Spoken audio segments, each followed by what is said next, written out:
oubliant leur histoire. Car souvent, ces terres sont marquées de l'héritage de celles et ceux qui ont œuvré successivement à la République sociale. Elles ont été à l'avant-garde des grandes transformations de notre pays. Et on voudrait en faire des territoires perdus pour la gauche et l'écologie. Ceux-là même qui nous insultent et nous méprisent voudraient nous faire croire qu'ils sont nos plus grands défenseurs. Alors même que ni leurs propositions, ni leur politique, rien de tout ça ne permet d'endiguer les prix de l'immobilier, de contenir l'explosion du foncier, de permettre aux enfants du pays de s'installer. Alors même qu'ils ont voté contre toute augmentation du SPIC, contre toute indexation des salaires ou des retraites sur l'inflation, tout en prétendant défendre la valeur travail. Alors même qu'ils coupent les budgets pour les maisons France Service, le maillage postal, la rénovation des gendarmeries. Se disant être les meilleurs amis des agriculteurs, alors même qu'ils votent contre l'obligation de viande française dans nos cantines. Ils disent aimer la France, alors qu'ils ne font absolument rien pour renforcer l'unité de notre communauté de destin, la communauté nationale, pour la défendre dans toute sa diversité, pour arrêter de la fracturer, pour la protéger du dérèglement climatique, préférant dessiner une France divisée entre woke islamo-gauchistes et mondialistes et un bon sens paysan ancré dans la terre. Le pire, c'est que je n'exagère même pas, que ces outrances sont répétées à l'envi sur toutes les chaînes de télévision. Cette fracture, absurde, dessine des perdants, des gagnants. Alors, à l'heure où l'on entend tout sur les dangers de l'extrémisme, parfois je me dis que le vrai extrémisme, c'est d'accepter et de renforcer ces camps qui se dessinent, cette polarisation dangereuse, cette fracturation de notre communauté de destin, quand tant de défis attendent notre pays. Et en premier lieu, ces dernières heures nous ont montré le défi climatique. Celle qui nous rend fiers d'être écologistes, et Marine Tondelier.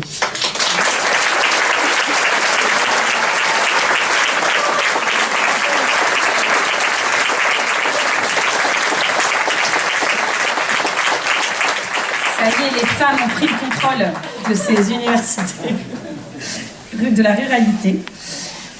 Je vois que vous êtes sages comme des images, c'est peut-être parce que nous sommes à Épinal. J'ai préparé cette blague pendant tout le train. Ça marche, ça marche, ça marche. On vous l'a jamais faite, monsieur le maire? Bon, j'espère que vous allez bien. On a renommé ces universités des ruralités l'année dernière les journées d'été sans Parisiens. Et certains avaient trouvé ça sympa, donc on continue quand même les journées d'été pour continuer le lien avec les grandes villes, mais on passe quand même des bons moments entre nous, je trouve que c'est un autre genre. Je me retrouve bien dans le truc des journées des ploucs, là, moi ça me va très bien. C'est comme ça qu'on m'a appelée toute ma vie. Et maintenant que mon maire dit à Marine Tondelier, c'est une bobo parisienne, et que les gens m'ont connue quand même à 1 an, 2 ans, 3 ans, enfin jusque maintenant. Et je vois, si vous savez comment ils m'appellent là-bas. Bref, on est dans plusieurs mondes. Je suis ravie de vous accueillir, j'étais déjà venue à Épinal en 2017, et oui j'ai honte monsieur le maire, parce que tout à l'heure vous m'avez dit vous êtes déjà venu, je vous ai dit non, et après il y a un copain qui m'a dit tu te rappelles quand tu étais venu à Épinal, et là je me suis fait ah, j'ai eu un bug, et effectivement j'étais venue dédicacer mon livre des nouvelles du front à Épinal, et faire une belle conférence avec la Ligue des droits de l'homme, et voilà, je connais mieux Gérard May parce que j'ai un conjoint triathlète, mais voilà, et c'est vrai que ça a du sens pour les écolos de venir sur ce territoire qui a beaucoup souffert des dérèglements climatiques. Quand on a sur un même territoire des camions-citernes qui doivent venir ravitailler en eau en 2022 à Ventron et en août 2024 des inondations extrêmement violentes, on prend conscience, comme dans beaucoup d'autres territoires, que quelque chose ne tourne pas rond dans le monde actuellement, et que c'est pas comme si on n'avait pas vu venir. René Dumont, en fait, c'est 50 ans cette année, premier candidat écologiste à la présidentielle en 1974. Avec son verre d'eau qui venait du robinet et pas de chez Nestlé, avait dit que bientôt elle viendrait à manquer et qu'on l'avait peut-être pris pour un fou, pour un illuminé, pour un comique qui s'était fait un peu moquer à l'époque et qui avait écrit ce beau livre L'utopie ou la mort. Et souvent dans les discours je me dis non René, tu n'étais pas un utopiste, tu étais un avant-gardiste, tu étais un réaliste. C'est nous les réalistes, les utopistes c'est les autres, c'est celles et ceux qui croient qu'on peut continuer à tout faire comme avant, que chaque point de croissance est un point gagné sur la vie, peu importe comment elle a été gagnée, peu importe à qui bénéficiera, que le changement climatique, tout va bien se passer, qu'on peut toujours consommer plus d'eau parce qu'il y a des bassines, qu'on peut consommer toujours plus d'énergie parce qu'il y a du nucléaire, et on voit bien du coup que les réalistes, c'est nous.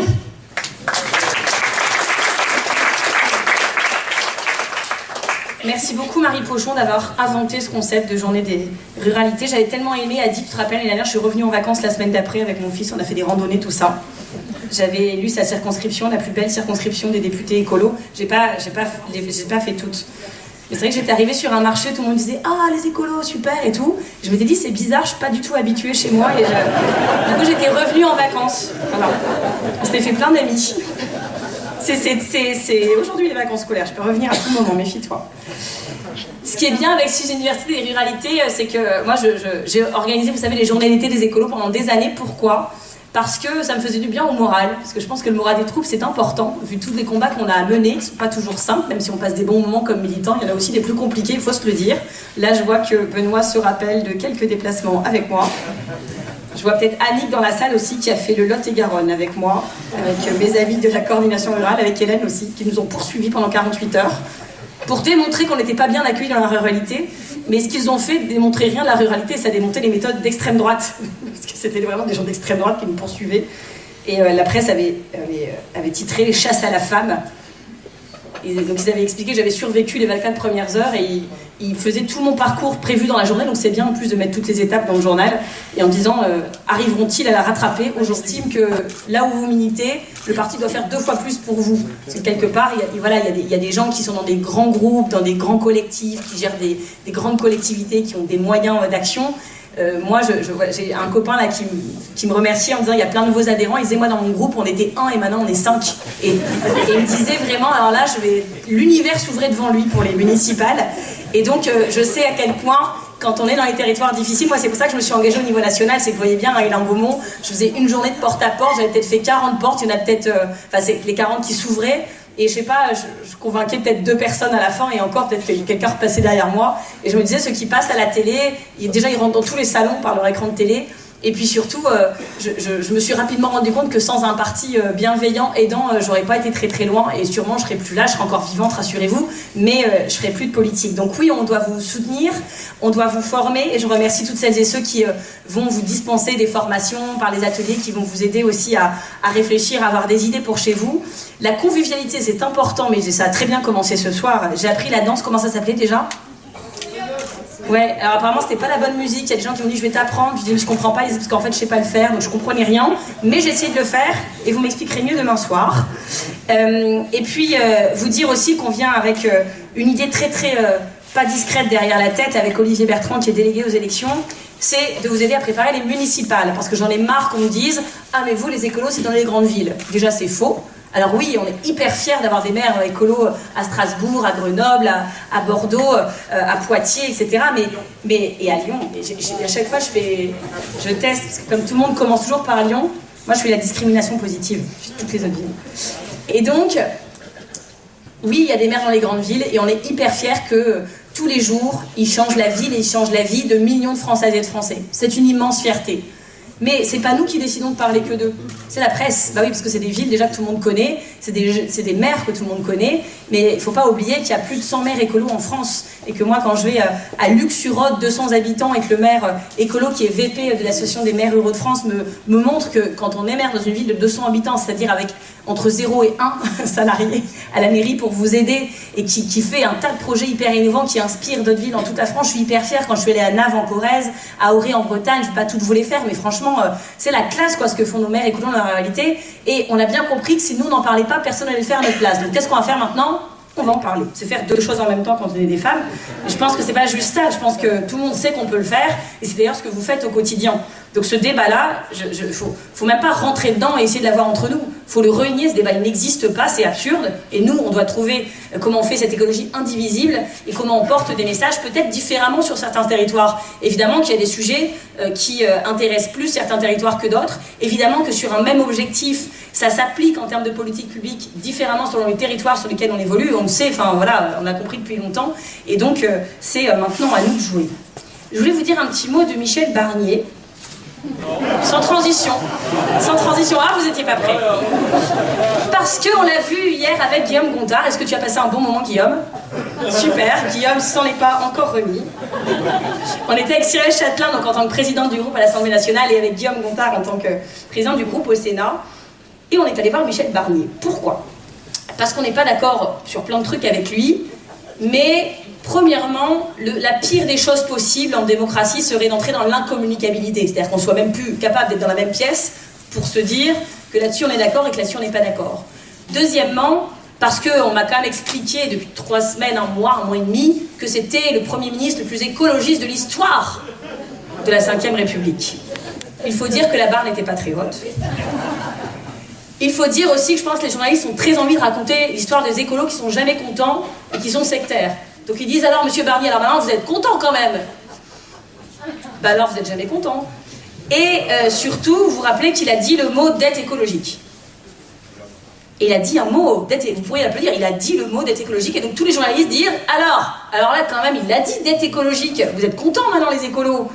Bah non, parce qu'en fait premièrement ça veut rien dire. Alors la dette budgétaire on voit bien, on est bien dedans. La dette écologique, c'est impropre comme formulation, parce que la dette, c'est pas, on n'y arrive pas toujours, mais ça a vocation quand même à être remboursé.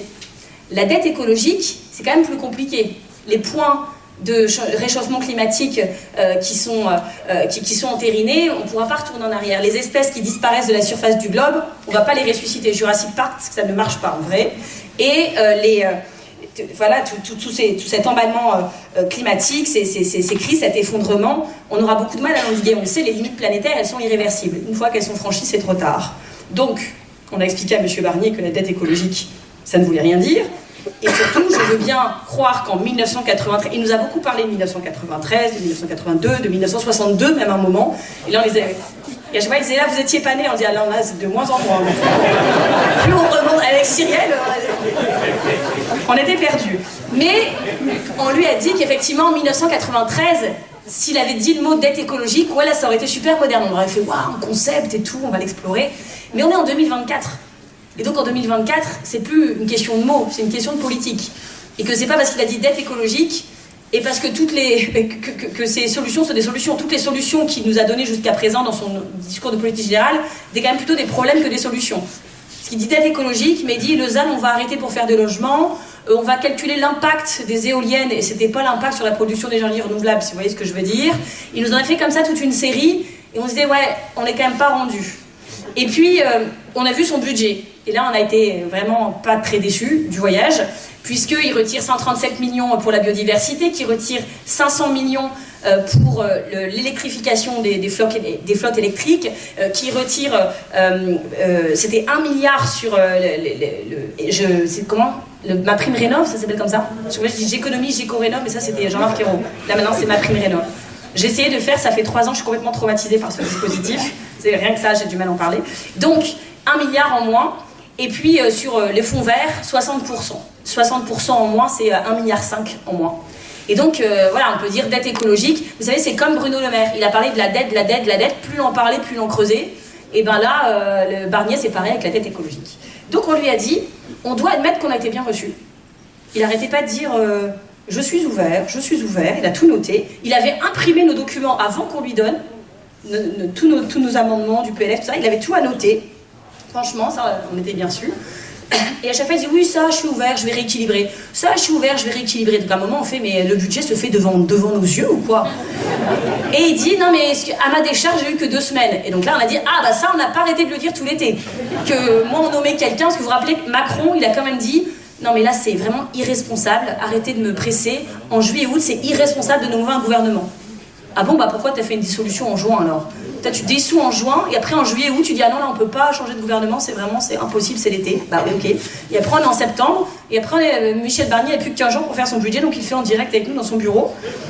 Et donc il disait oui, ça je remets, ça on rééquilibre, alors on savait pas avec quoi. Puis à un moment on a fait mais du coup là, vous avez rajouté beaucoup de dépenses, comment on fait? Il fait ah bah je vais en retrouver d'autres. Et donc il y aura une deuxième vague d'annonces d'austérité sur d'autres trucs du coup. Et surtout, ce qui était, à un moment, il a dit qu'il allait fusionner des agences. On a dit, ah bon, lesquelles? Il fait, ah, je sais pas encore. Et on dit, mais dans quel domaine? Il a fait, ah, dans plusieurs domaines. Voilà, donc, c'est une émission de live, cet exercice budgétaire. Je choisis de vous le faire en blague pour pas vous déprimer, mais en vrai, c'est quand même extrêmement préoccupant. Et ça en dit beaucoup en termes d'amateurisme, pas de Michel Barnier en lui-même, mais de ce qui est devenu l'État, de ce qui est devenu cette République, de ce qui sont devenus ces gouvernements. Et quand je pense aux leçons morales qu'on s'est prises pendant tout le NFP, comme qu'on n'était pas crédible, pas sérieux, parce que je constate quand même qu'en France, certains ont une présomption de crédibilité. Quoi qu'ils disent, quoi qu'ils fassent, ça a l'air sérieux. Bruno Le Maire, quand il parlait de la dette, ça avait l'air sérieux quand même. On était là, ouais, c'est un Mozart de la finance, tout ça. Mozart. Et voilà, et nous on était les ploucs de la finance, quoi. Mais sauf que le budget, c'est quand même lui qui l'a creusé, et qu'il a passé son état à nous donner des leçons de morale, que la seule chose qu'il devait nous présenter, en vrai, c'était des excuses. C'est pas de votre faute. Vous habitez sur des territoires où, quand le rouleau compresseur se met en marche au niveau national, bah voilà, c'est des vagues qui arrivent, et quand il y a un tsunami, à part vous accrocher au cocotier, voilà, il n'y a pas grand-chose à faire. Ce qu'il faut, par contre, c'est préparer la suite, au moment du reflux. Qui sera capable sur ces territoires d'assurer les choses au moment du reflux. Et ce reflux, on va l'organiser. On va l'organiser en s'organisant nous, et on va l'organiser en disant la vérité aux gens. Moi, je pense qu'on a eu un échec collectif quand même, il faut se le dire, pas juste nous, écolos, mais il est vrai, quand on se promène, par exemple, dans les ruralités, souvent, moi, je vois que des affiches, alors c'est Asselineau, Bardella, et c'est vrai que je me rappelle de campagnes écologistes, je dirais pas de qui, je dirais pas quand, où il y avait un moment, vous savez, le comité stratégique qui se réunit en mode panique et qui dit mais on comprend pas que les gens des ruralités, ils disent qu'on les aime pas, nous on les aime, enfin, pourquoi ils comprennent pas? Bah, s'ils comprennent pas, c'est peut-être pas entièrement de leur faute, peut-être qu'on n'a pas bien expliqué, par exemple. Et peut-être que si on veut dire aux ruralités, mais si on vous représente, mais si on vous représente, mais si on vous incarne, mais si on est des ruralités, peut-être que si c'est pas évident pour eux, c'est que c'est pas si évident que ça.